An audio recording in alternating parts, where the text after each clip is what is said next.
Hi, everyone, and welcome. Thanks for joining us today.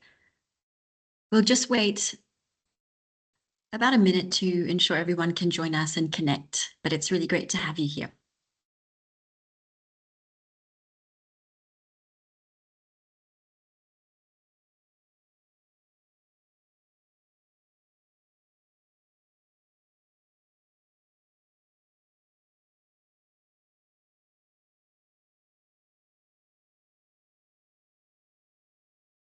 So welcome to all those joining now. We'll let some people join as they have time.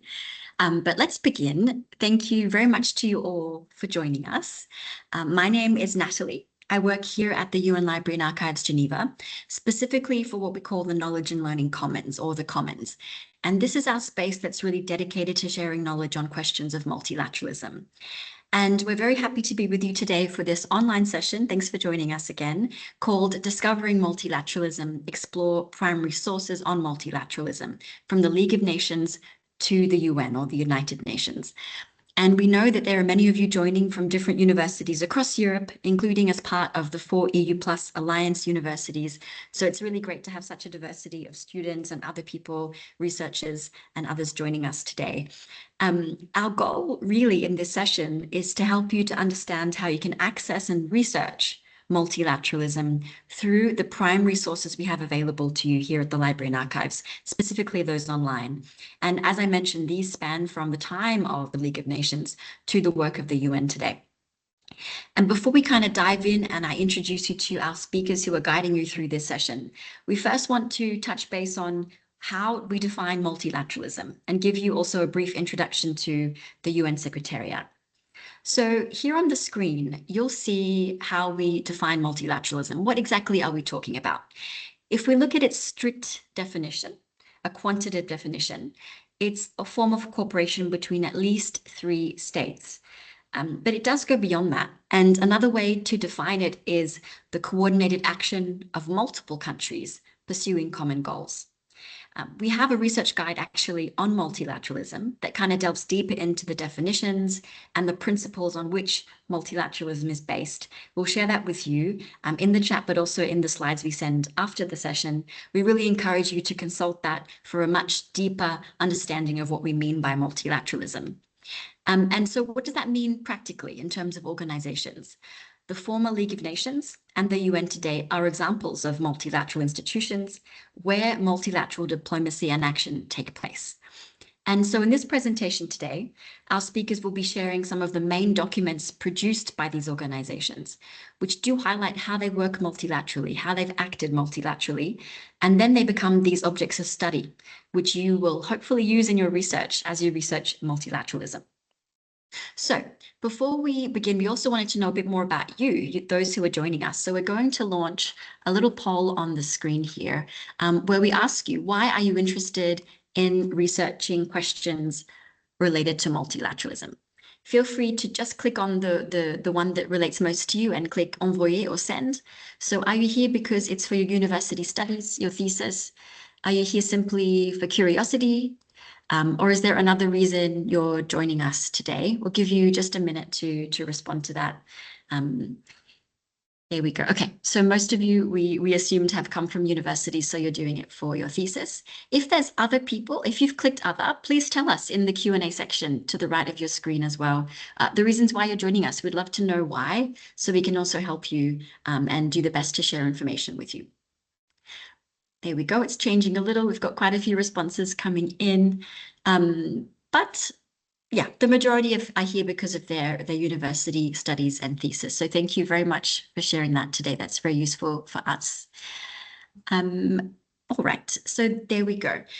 Before we then, of course, hand over to our speakers, another thing we wanted to share with you is just a bit more about the Secretariat.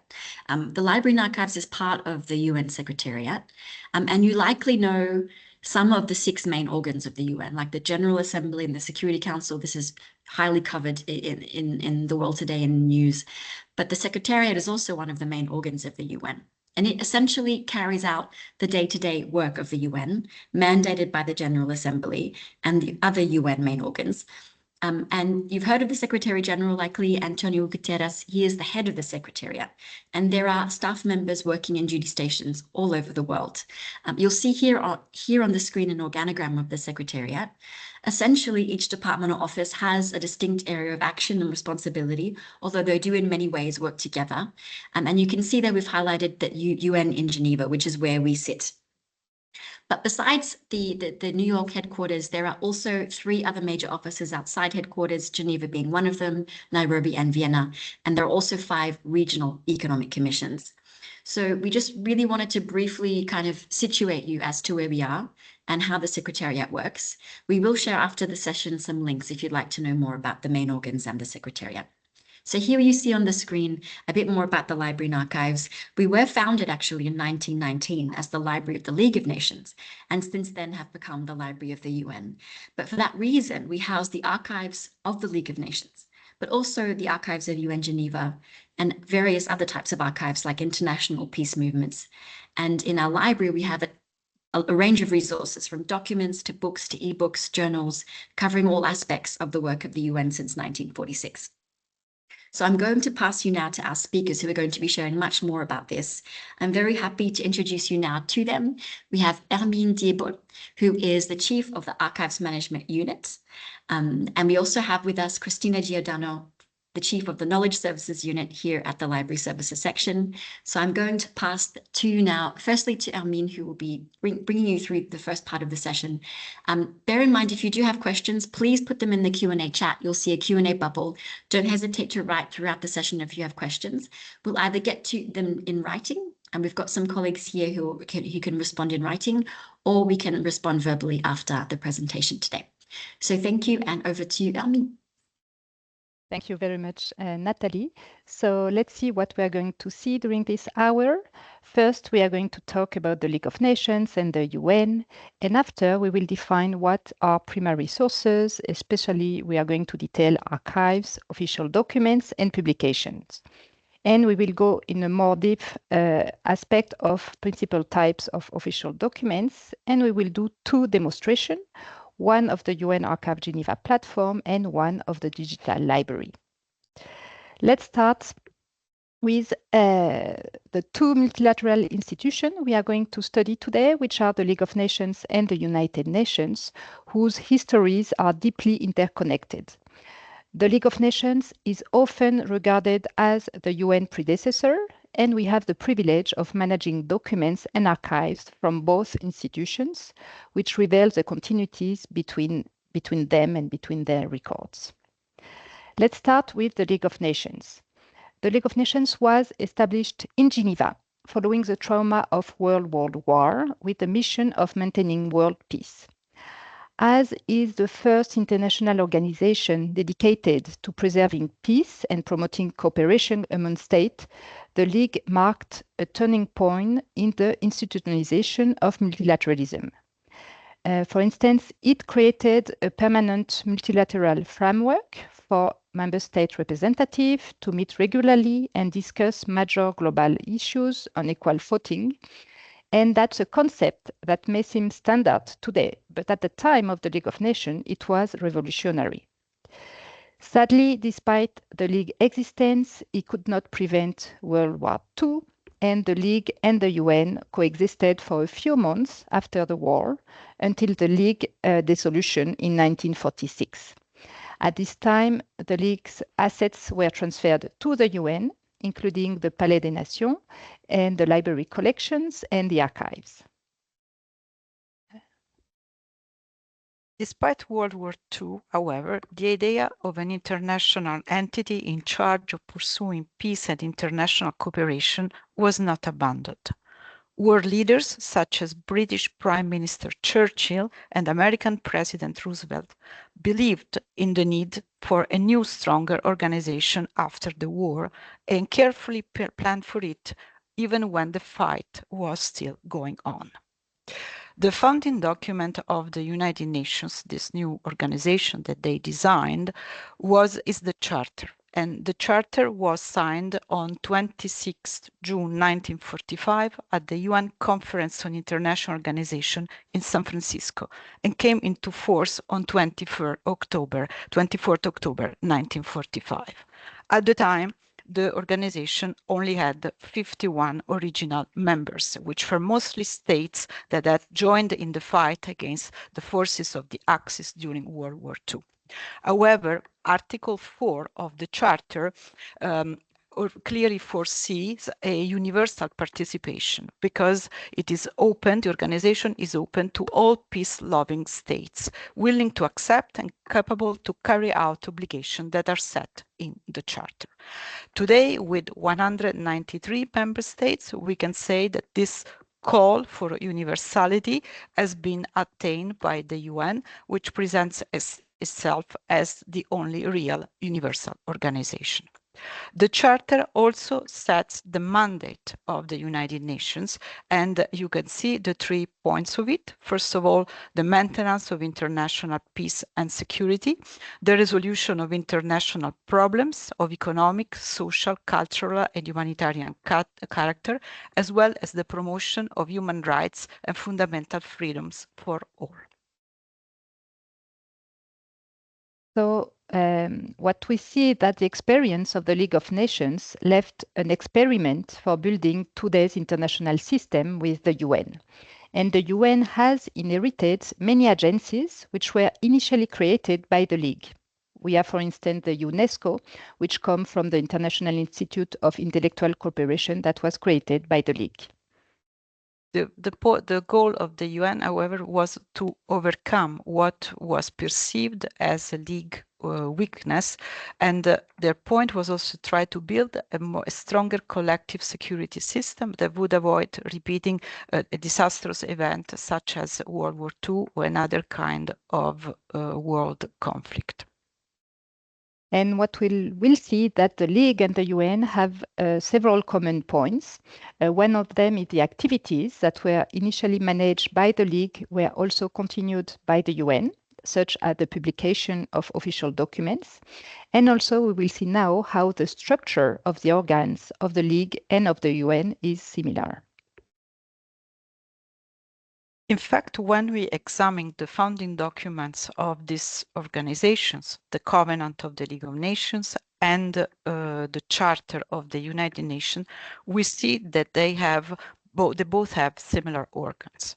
The League of Nations had 4 main organs: the Assembly, the Council, the Secretariat, and the Permanent Court of Justice, and the UN has 6 main organs.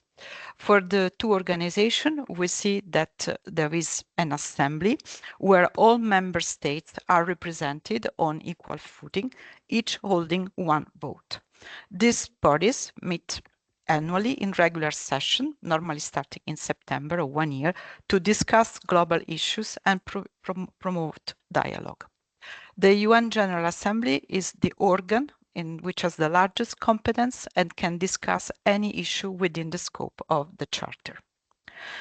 Then both organizations have a council, and the council has a narrower competence because it's the organ that is principally responsible for maintaining international peace and security. Both councils were composed of permanent and non-permanent members. In the case of the UN Security Council, we have 5 permanent members: the United States of America, today the Russian Federation, the United Kingdom, France, and China, which were the winners of the Second World War. And these 5 permanent members, they dispose the right of veto. The Security Council is extremely important for the work of the UN because it can make recommendations on how to settle international dispute in a peaceful way, but it can also decide to resort to imposing sanctions or to authorizing the use of force to restore international peace. And all UN member states have the obligation to comply with the Security Council resolutions. As we discussed already before, mentioned it before, both organizations have a secretariat. So the secretariat is the organ that performs the day-to-day work of the organization and implements the decisions of the main organs. In this daily administrative work, we include also preparing agendas for the meetings of the organ and the preparation of official documents. Up to here, we have seen the similarities between the two organizations. Now there are also some differences.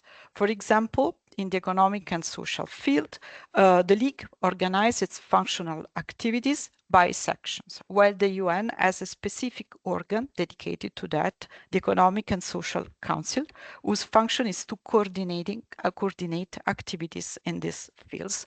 And this mostly implies coordinating the work of the regional and functional commissions of the UN, but also work in coordination with the 15 UN specialized agencies, which include, for example, FAO, UNESCO, ILO, and others. Both organizations had a court of justice, an international court, and we have to note that the Permanent Court of International Justice under the League was the first permanent international tribunal with general jurisdiction. Its work is now continued by the International Court of Justice, which adjudicates disputes among nations and gives advisory opinions on international legal issues. Then you have to know that the League also carried out numerous activities that were related to the implementation of the 1919 peace treaties, which included creating a series of mandates for administering the former colonies and territories of Germany and the Ottoman Empire.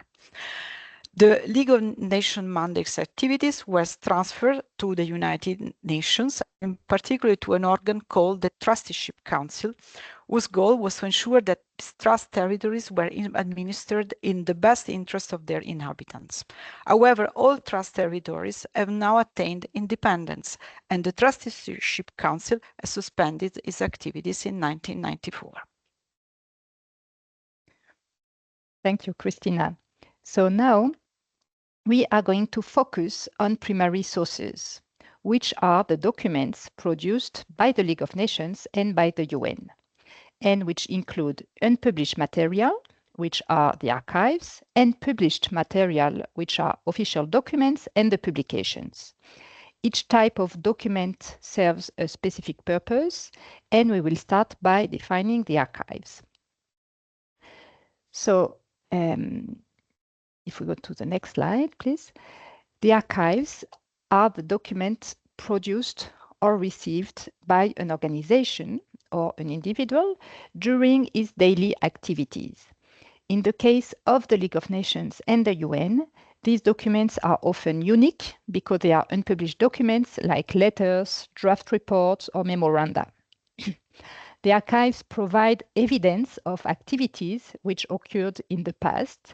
They tell stories, they document people and organizations. The archives have been selected for permanent preservation because of their value as a source of historical or other research. Let's see two examples now. If we go to the next slide. The first one is a letter dated June 1922. It's from Marie Curie, which is a famous Polish and naturalized French physicist and chemist who conducted research on radioactivity. And in this letter, she responded to the Secretary General of the League of Nations regarding his invitation to join the newly established Commission of Intellectual Cooperation. And in her reply, she expressed uncertainty about accepting the position. Finally, she will accept it. On the right, we have a letter from 1950 with comments from the United Kingdom regarding the drafting of the International Covenant of Human Rights. So today, we will not go further into the typologies of archives, but it was important to mention that type of primary sources as you will find it in your navigation on the UN Archives Geneva platform.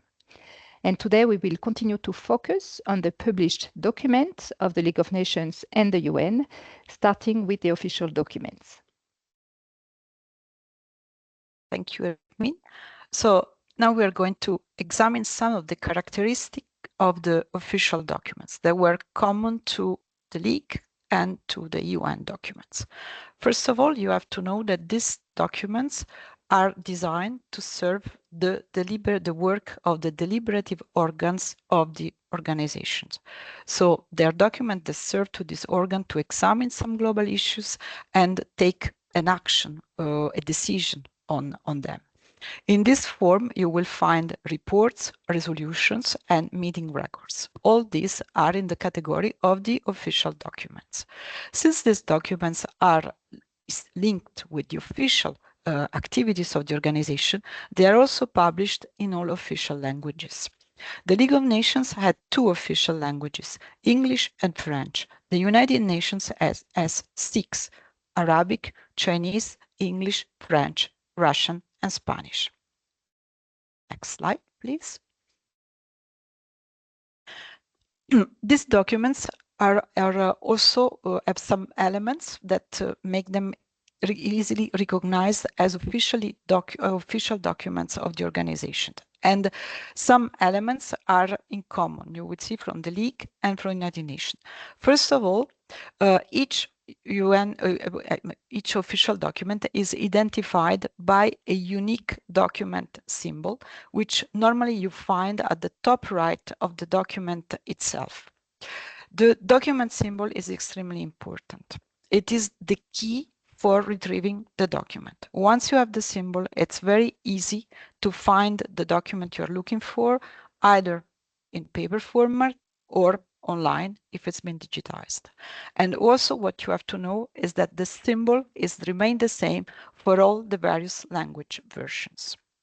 You also have to know that these documents are used by delegates and participants in UN official meetings. So we can say that are documents that are written for experts. So their language, their jargon is not like everyday language. You have to be like it's for specialists. Also, since these documents are produced in connection with these activities, they are not for sale and they are distributed to the participants to the UN meetings for free, but they're also available for free to the general public. And so this would be important for what you can retrieve online in the databases we're going to describe later. Next slide, please. So here we have an example of a League official document. It's a document from 1930 addressing the concept of creating a European Federal Union following a proposal of the French government. And also the proposal did not advance with the League of Nations. The ideas it contained were later revived after World War II. And this concept of this document played a significant role in the formation of the European Economic Community and later the European Union. Here you can see the document symbol on the top right and the title of the document. Also, we have the date of the document below the document symbol. And we can see also the mention on the top left that the document was distributed to the Council, to the members of the League, and to the delegates at the Assembly. Next slide. And here we have an example of a UN official document. You will see the part on the right, on the left, is similar to all UN official documents. So there is always the indication of the organization, so United Nations. You have the symbol of the organization, and you have the name of the organ to which this document has been presented to, in this case, to the General Assembly. On the top right, here you see an example of the symbol. The symbol is always made by letters and numbers separated by slashes. These letters are acronyms. And this is the unique identifier of this particular document. Further down, you will see what we call the agenda item, because official documents are always issued in connection with some points on the agenda, which is the program of the organ for a particular session.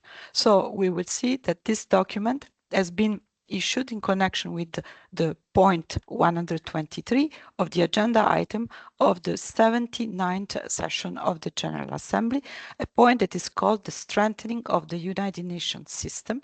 And finally, we have the title of the document itself. So it's a very recent document. It's from the 22nd September 2024, and it refers to the Pact for the Future, a very important program that the UN has just set up in September, looking forwards at its activities in the decades to come.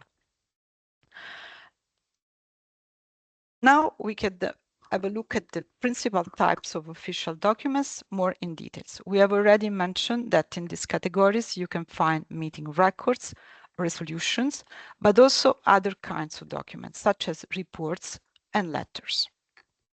Next slide, please. Here we have some examples, for example, of meeting records. So meeting records are important because you can find them statements and speeches by delegates that have taken place during a specific meeting, and you can also see in these documents not only what has been discussed, what has been said, but also which actions have been taken on the subjects discussed. However, you have to know that there are two types of meeting records that are available. There may be verbatim records available for the meetings of the most important organs of the UN, such as the plenary meetings of the General Assembly or the meetings of the Security Council. These verbatim records are indicated in the symbol by an acronym called PV, which stands for the French version of procès-verbaux. It's the translation of verbatim record. And what is typical about these documents is that they contain the full first-person account of what has been said during the meeting. So everything has been recorded. However, the process of creating, still the other, not yet. Since the process of recording everything that's been said is quite costly and time-consuming, only the main organs of the UN are entitled to have procès-verbaux taken of their meetings. Other organs, for example, such as the Economic and Social Council, for their meetings, they will only have summary records. Summary records are also records of what has been said during the meeting, but in a condensed form and written on the third person. And summary records are indicated in the symbol of the document by the acronym SR, as we can see in the next slide. Voilà. So here we can see on the left a procès-verbal, so a verbatim record of a meeting of the General Assembly, and on the right we have the summary record of a meeting of the Economic and Social Council. You can see also in the symbol this difference. Next slide, please. Another very, very important category of UN official documents are the resolutions. So in the resolutions, we have the formal expression of the opinion of the will of an organ. Resolution may be adopted with a vote if it's taken, or without a vote if there is no objection, if there is consensus. Normally, resolutions become available after the session of the organ in annual or sessional compilations. But in the case of the most important, the principal, the main organs of the UN, they are also available as individual documents. For example, here we have an example of a resolution of the Security Council with its own unique symbol on the top right. We have the next slide. Other kinds of official documents include reports, and reports are among the most common documents. There are many types of reports, and they are on a wide variety of topics. Among the most important ones, we have the reports of the Secretary General, which are also the most authoritative. And for example, the Secretary General every year presents a report to the General Assembly on the activity of the organization for that year. And it's quite an important source if you want to know the work of the organization. In the next slide, we see another kind of official documents, and these are the so-called letters. They are also very common, and in this form you find normally information that the member states want to transmit to the organs of the UN to inform them about events or outcome of meetings that normally have taken place outside the organization. So it's a form of communication from the member states to the organs of the UN if they want to transmit this kind of information. So this, more or less, what we have seen are the most common kinds of documents, official documents that you can encounter when you do your research. Now we are going to move to another category of materials that are produced by an international organization, and these are the publications. Here you see two examples. So official publication existed already at the time of the League of Nations. You see that they produce, for example, yearbooks on statistics. And as you can see on the left and on the right, you see an example of very common, very well-known and useful UN publication. This is called the Basic Facts About the United Nations, where you can find like sort of comprehensive information about the organs and the activities of the organization. And it's written in simple language that can be understood by the general public. In fact, as we can see in the next slide, the characteristic of the publication is the UN publication, the League of Nations publication, is to be publications of general interest, so that they are aimed at the general public. They are not written for delegates, for experts, so for the inner participant to this to meetings. They are really aimed at the general public, and for this the UN wants to give them the widest possible distribution. In this category you will find major studies, reports, have you seen yearbooks, but also statistical compilation, handbooks and periodicals. And in the next slide, we'll mention that also UN publications are identified by a specific system, but it's not called a symbol, it's called the UN sales number, which referred to a certain number of categories that you see here on the right, which are the categories on which the UN issues publications. They're called sales publications because originally they were meant for purchase. They were not given for free. However, more and more with the development of technology, you will find PDFs of these publications available for free on the institutional website of the organs that produce them. Great. Thank you, Christina and Nermine. So that was a lot. We know that there's many different types of documents and forms that are created by the UN, and also, have you seen in the slides, the League of Nations. So we wanted to kind of break it there and give you a little quiz to see how you understood the different types of documents. So we've got a document on the screen, and we're going to launch a little poll for you now. What type of primary source is this document that you see on the screen? Is it an archives document, an official document, or a publication? So all you have to do is click on the primary source type you think it is and click send. Maybe it's also in French for you, envoyer. We'll give you a moment to take a look and decide.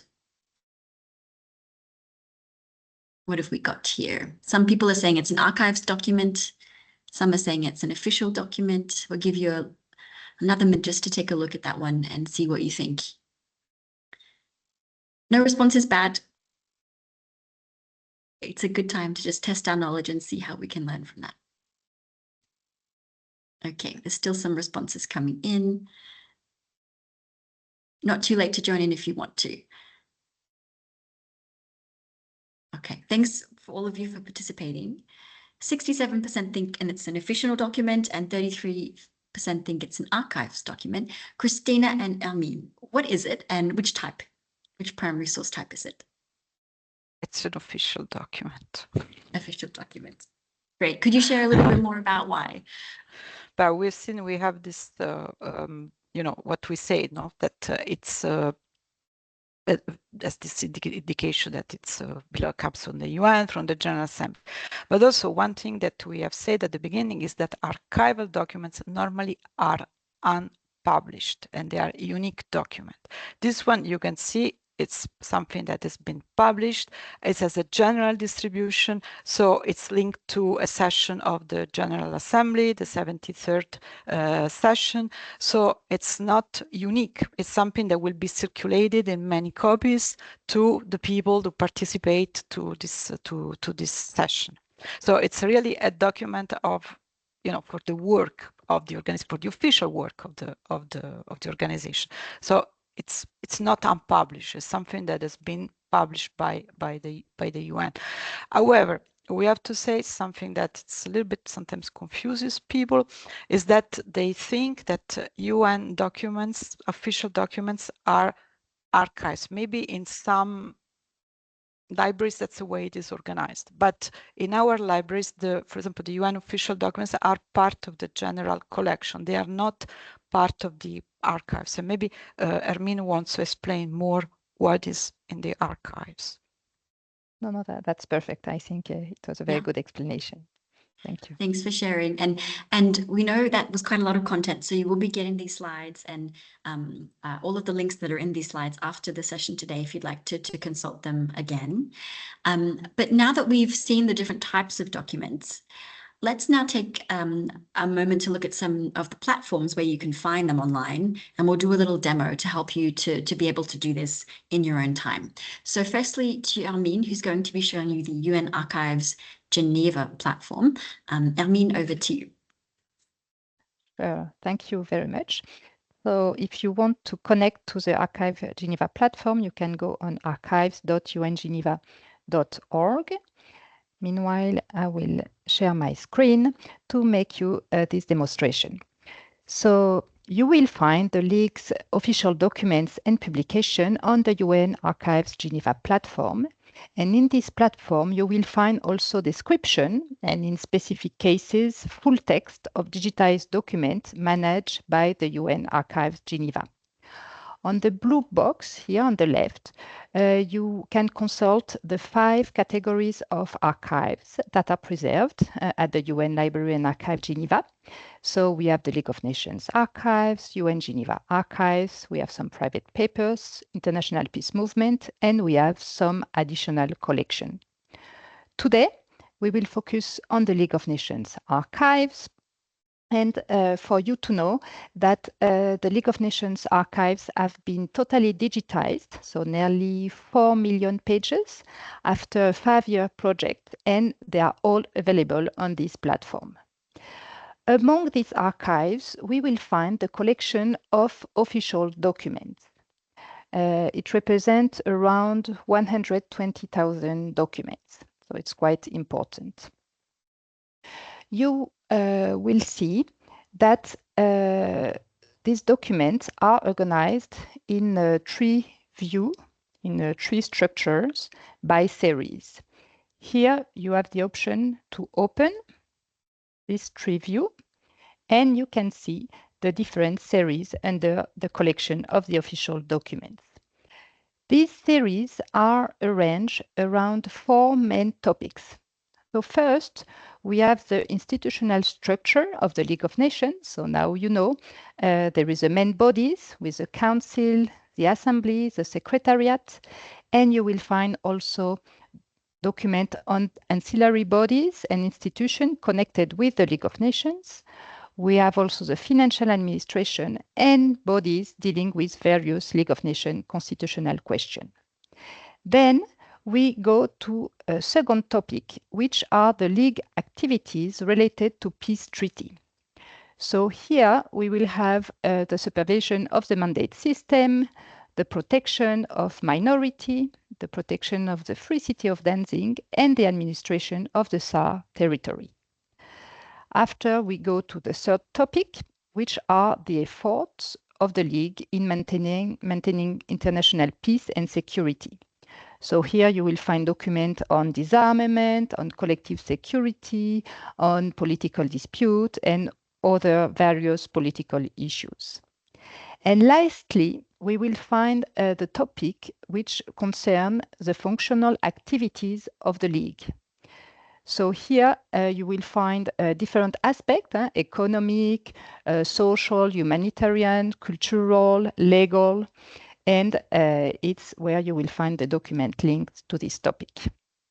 So now let's consult with one type of document, and we will start with the meeting minutes.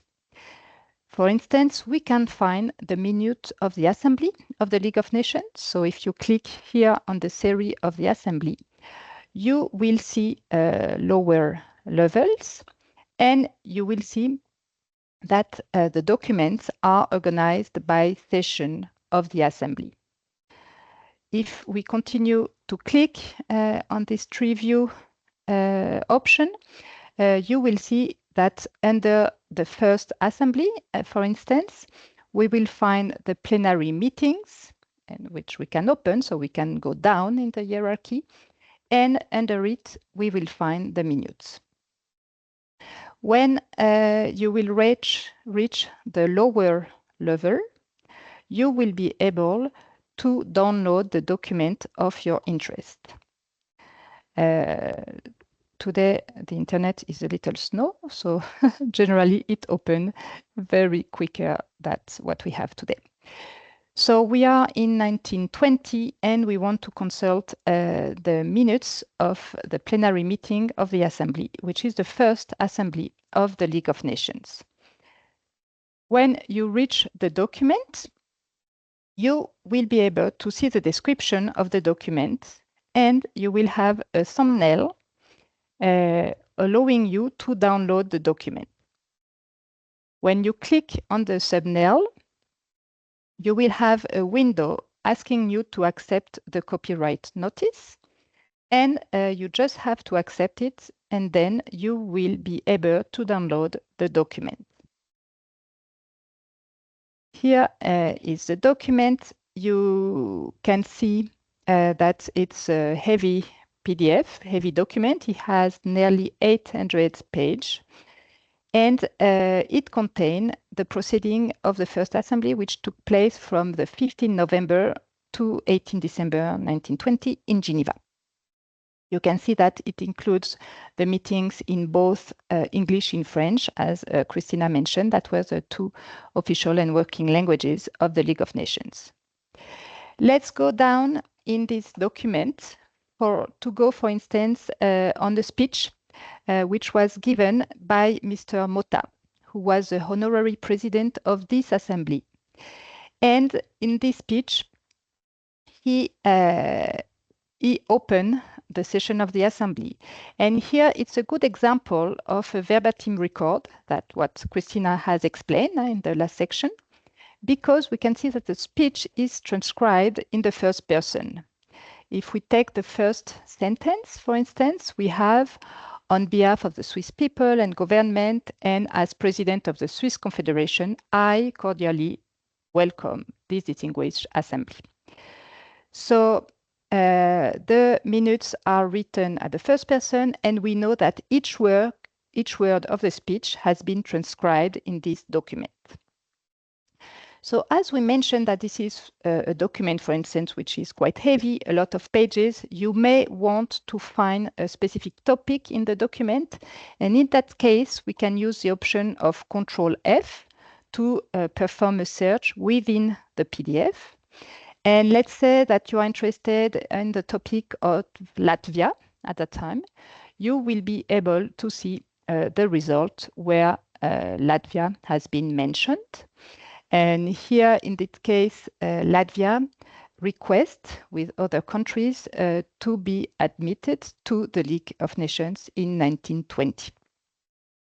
Let's say that we continue in these minutes, and if we go further, as it was also mentioned by Christina, in the minutes, you will see the action taken by the organs, which means that you will find the text of the resolution and also the voting data. And here we can see at the top an example of a votation, and we can see that the admission of Latvia was rejected for 24 for votes, and we can see which country has voted each information.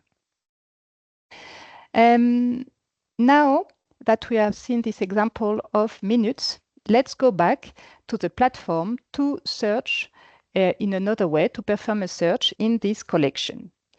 So if you want to search specifically in the official document collection, you have to select this level, the collection that you are interested in. And after that, you will be able to see this image carousel. Here you will see all the documents of this collection, and you can click on Show All. When you do that, you will be able to find specifically in this collection. We are in the official document collection. You have the possibility to open these advanced search options and to generate a search as you will do in any other platform. Let's say that now you want to search a report of the Secretary General on the topic of women. You can indicate the terms here, and you can request to search only in the title of the document, so only in the metadata. And then you can perform the search. When you will perform the search, because you are searching only in the title, of course, you will have very precise results. So you won't have a lot of results, only 4, which can be the document you are looking for. Let's take this example of nationality of woman. Here, it's a document of 1931, so you can download it just clicking on the thumbnail, accepting the copyright notice, and then you will have the document downloaded. So this question in that case of nationality of women is important because it was an iconic struggle of feminist organization in the 1930s within international organization, because most of national laws at the time subordinated a woman's nationality to the nationality of her husband, and that was a very dramatic situation sometimes during times of war or in case of separation. Let's go back to the platform, and here if you want to know where this document belongs to, you can use either the tree view, okay, and you can see where these documents were distributed, where it comes from, or you can use also the breadcrumb. And here you can see that this document was presented to the member of the Assembly during the 12th session. I will finish here the demonstration of the UN Archives Geneva platform. If you want to go back to the homepage, you can just click on the house icon. Please feel free to contact us if you have any questions. At the bottom of each page, you will find this Ask an Archivist link, which leads you to this form. And we do answer generally within 1 or 2 days. You have also the option to contact us through a chat on the platform. And finally, don't hesitate to subscribe to our newsletter. Here, you will have this link to sign up to be part of our research community. And if you want to learn how to perform more efficient search, you can use here the help section under this icon with the E. And in this help section, you will find a tutorial and all the information on how to perform a very efficient search.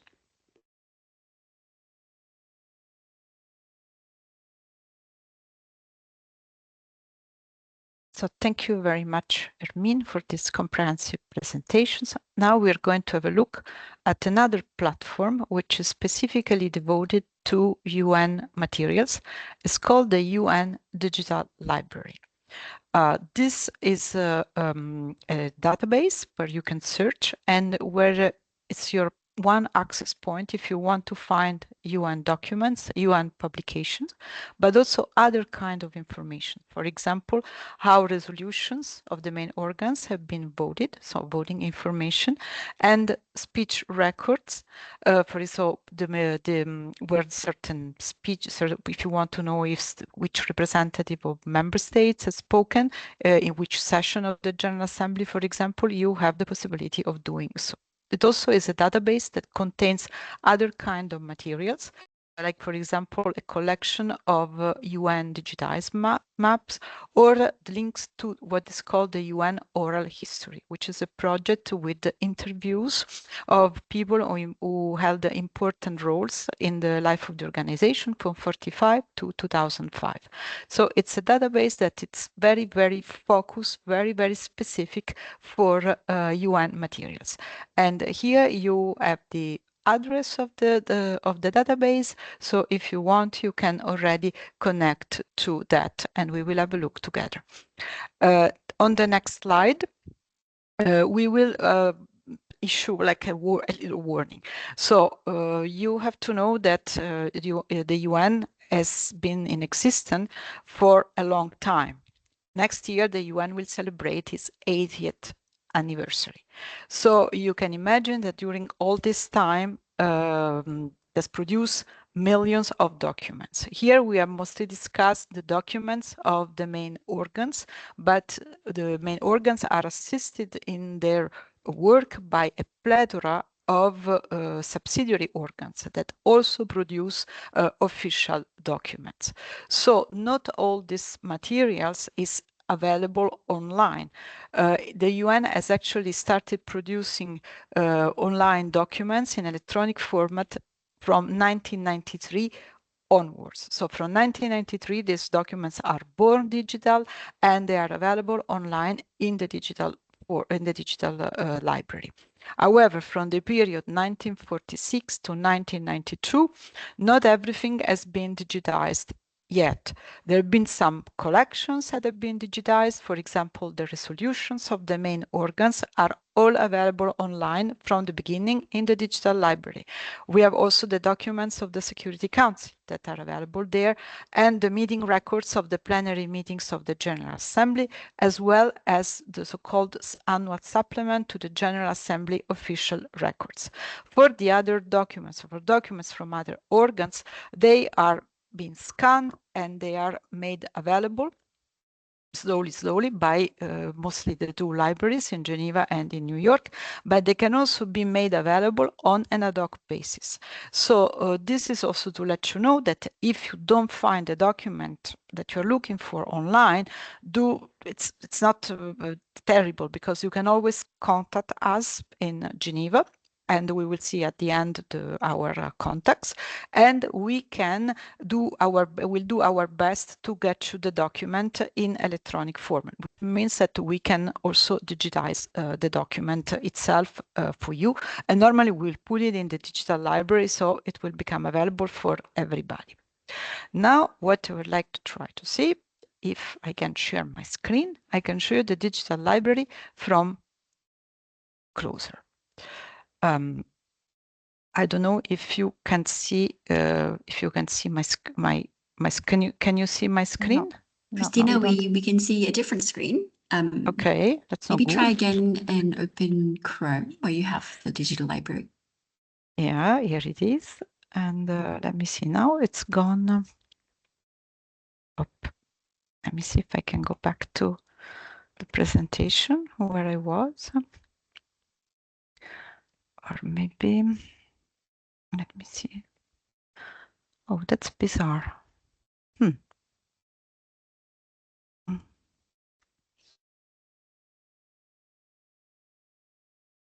It's like I kind of lost the presentation. If you want, I can share my screen, Christina, and Yeah, just let me know what you want to show. Yeah. So thank you, Hermine. Well, I just wanted, so I show you the first screen. of the digital library. So you can see here how it looks like, and you see that it's also organized by collections. So you can see on the left, there are indicated various types of resources. For example, if you want to do your research in the documents and publication, you can choose that particular collection, and inside the collection there are the different kind of documents that you can search. For example, resolution, decision, reports, if you already know what kind of document you are looking for.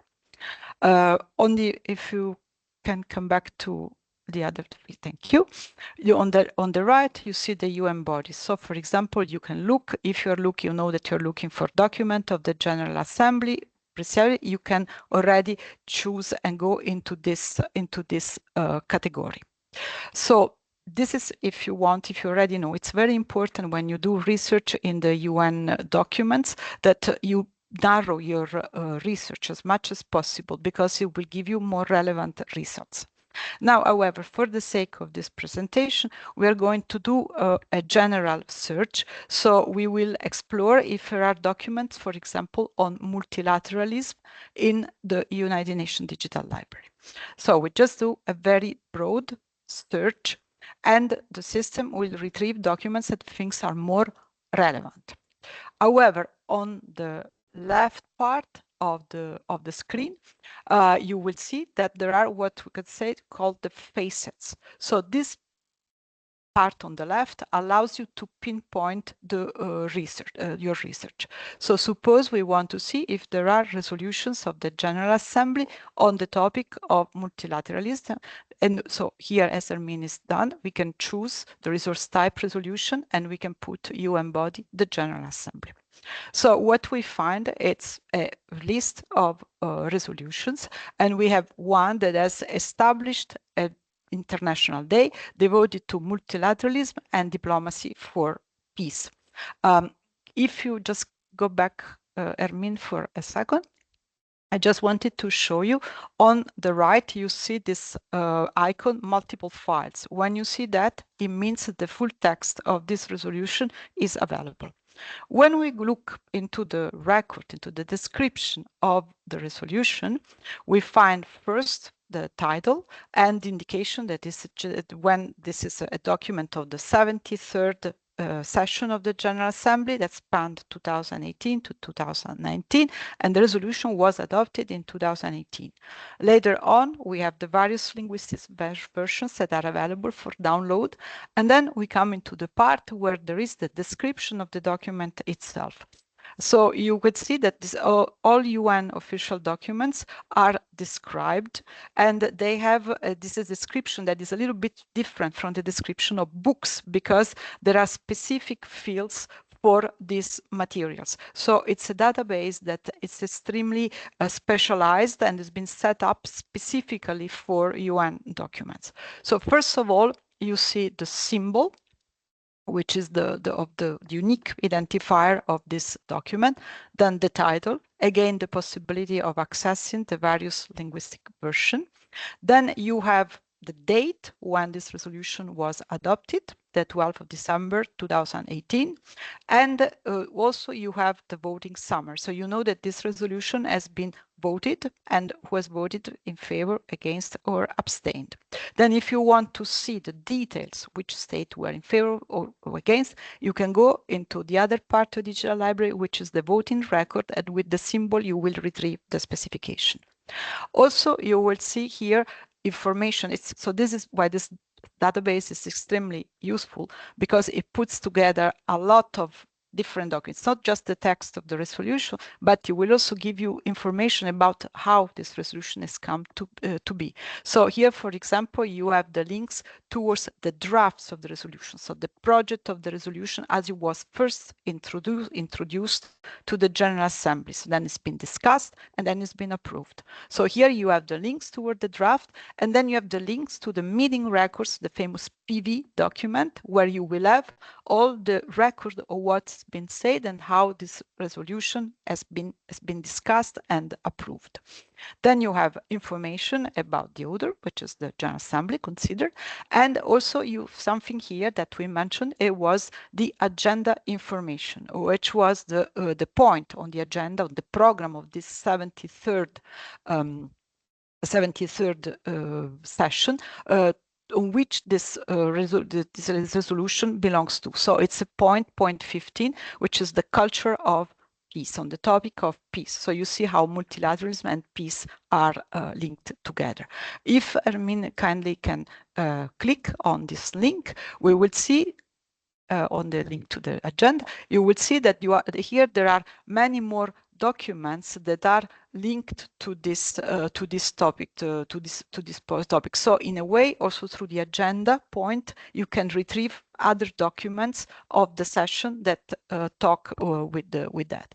And if we go a little bit further down, sorry, on the other page where there are the results, my intention was to show there are a few letters also. These are all the draft resolutions, but there are a few letters that show how a little further down, solution. Okay, but for example, we have this letter of 22nd of October 2018 from Kazakhstan, and we can click on that and see. If we go down to the description, so this transmits the declaration by the participants of the 6th Congress of the Leaders of World and Traditional Religions held in Astana on those days. So this is another example of how member states, if you go here further down a little bit, down, where we have also the full text of this letter, we can look at the English. Thank you. And here we can see that the representative of Kazakhstan requests this declaration to be transmitted to the General Assembly, and it clearly states he wants to have it reproduced as a document of General Assembly under agenda item 15. So you see how this transmission of information is done from the member states to the General Assembly. And now we can go maybe back to the page where we had our resolution. Also, another thing that you see here are the subjects. So you have to know that UN documents in the digital library are described. First of all, you see that they are described in English. We know that you have seen here, there are 6 different linguistic versions, but the description in the digital library is based on the English version. And also the subjects that are used to describe these documents are in English. Subjects are not keywords. They come from a controlled list of terms, controlled vocabulary, which is called a thesaurus. So it's a very specific list of terms that are maintained by the UN libraries, and they are kind of standardized. However, it is also, if the documents are available online, it is also possible to perform a research inside the full text of the PDFs. But for that, we can maybe go back to the main, here to the page. We have to activate you see here on the left, the full text search. We can put it on and we can do the search, and it will retrieve documents that mention the word multilateralism in their full text. So you will find more document, of course. In general, so there are these 2 differences. We can search by subject, you can search in the corpus of the description, but you can, if the document is available online, you can also activate a full text search. And I think this is what I wanted to tell you for today for the search in the digital library. Mostly was to show you how this discussion we had about the different kinds of documents can be put in practice, how it reflects the life of the organization. And I'm sorry for the technical mishap, and I particularly thank Ermin for her sport. No worries at all, Christina. Thanks so much to you both, and also for sharing those two platforms. We hope that was a useful demo for you, so you can go ahead and start to research these sources, these primary sources on your own and for your studies. We know it's past the hour, so if you need to go, thank you so much for being with us today. However, there is still time to ask your questions. So if you do have a question, please do put it in the Q&A section, or you could also raise your hand. We can unmute you and bring in your camera if you want to ask a question, and our speakers will be very happy to answer them for you. While we wait, if you have any questions, please do either raise your hand or put them in the chat. Otherwise, there's a few more resources that you see on the screen. I won't go into a lot of detail with these, but the hyperlinks will be sent to you. We've got a range of resources still available. If you want to know a bit more about the documents, there's a fantastic guide made by the UN on documentation and the different types of documents, as we discussed a bit today. You'll see that there on the screen. We also have curated research guides made here by the Library and Archives on a range of subjects, everything from women in diplomacy to the multilateralism research guide that I mentioned earlier as well. We have a range you'll see on the link there. The Yearbook of the UN is also a fantastic resource looking at all the different decisions made by the major main UN organs as well as others every year, and you can consult that as well. We also have our own podcast if you prefer to get knowledge through your ears, if you're commuting or going somewhere else and you'd like to listen to different episodes on multilateralism. We do curate the podcast as well, and we also have a range of videos on the history of multilateralism with examples from our archives called Histories on our YouTube channel. So thanks for sticking in there with us. I don't see any questions yet in the chat, but if you do want to raise your hand, you're welcome to as well. Otherwise, we show on the screen that you can follow us on socials, our YouTube, X and Facebook. For now, these are the channels we are on if you'd like to follow us there or ask a question there as well.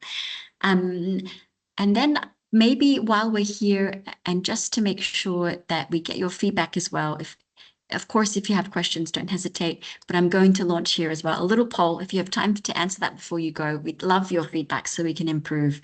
There are 3 questions, and you can toggle with the arrow to the bottom right of the window that comes up. How relevant was today's session for your studies activities? You can also go to the next question about the pace. Was it too slow, too fast, or just fine? We'd love your feedback on that as well as what your main takeaways were and how this hopefully could help you in your studies or other activities. So we'll leave that there on the screen if you'd like to take part and give us your feedback. That would be wonderful. And we also have a question coming in. So let me see what that one is. Igor. Okay, what have we got here? What mechanisms of data verification? Okay, so Igor is asking, what mechanisms of data verification are used in the UN to prevent misinformation in reports? And how is it organized to work with external institutions or independent experts? What happens if errors or misrepresentations are still discovered after publication? It's a really good question. And a lot of, I guess you can see a lot of different messaging coming out from different UN agencies, and of course the UN on misinformation and disinformation, especially today when there are so many sources of information. I don't know if our librarians and archivists would like to respond to that directly, but what we can do is take that question and refer it to people who could be able to answer for you and bring it back to you by email. Unless, Christina, I mean, you want to answer that from a more librarianship point of view. Well, what we can say as a first answer is that the UN draft their report using official sources of information like academic publications. So it's the same mechanism at that sense of what is produced in university academic world. And also, of course, for statistics, they always use official sources. They go to official institute of statistics of each country, so it always go to the source of the data. It can always have a mistake, of course, a mistake in the text, a mistake during the drafting the document, and there is mechanism to modify the document. It's called an addendum, for instance, or revision, and where we can add information or correct one. And in that case, it will be published as a specific individual document. So you will have the main document and you will have the revision of the addendum. So definitely there is possibility to adjust the document if there is mistake. Great, thank you, Armin. Christina, anything to add there, or? No, I think Armin got it perfectly right. So there are possibilities if it's like a technical mistake, the organization can issue a corrigendum, or if it's a substantial mistake, the document can be reprinted, and there will be a note in the document saying this has been reprinted for technical reasons, and will replace the document where there is the more substantial mistake. Yes. Thank you both. And thank you, Igor, for your question. Really timely, especially today. Are there any other questions? Don't hesitate to either raise your hand or you can put your question in the chat as well. I will double check. And we have one question from Ila about a certificate of attendance. Thank you for sharing, Ilya. If you don't mind, we will get back to you on that as well by email. Thank you. Okay, I don't think we have any more.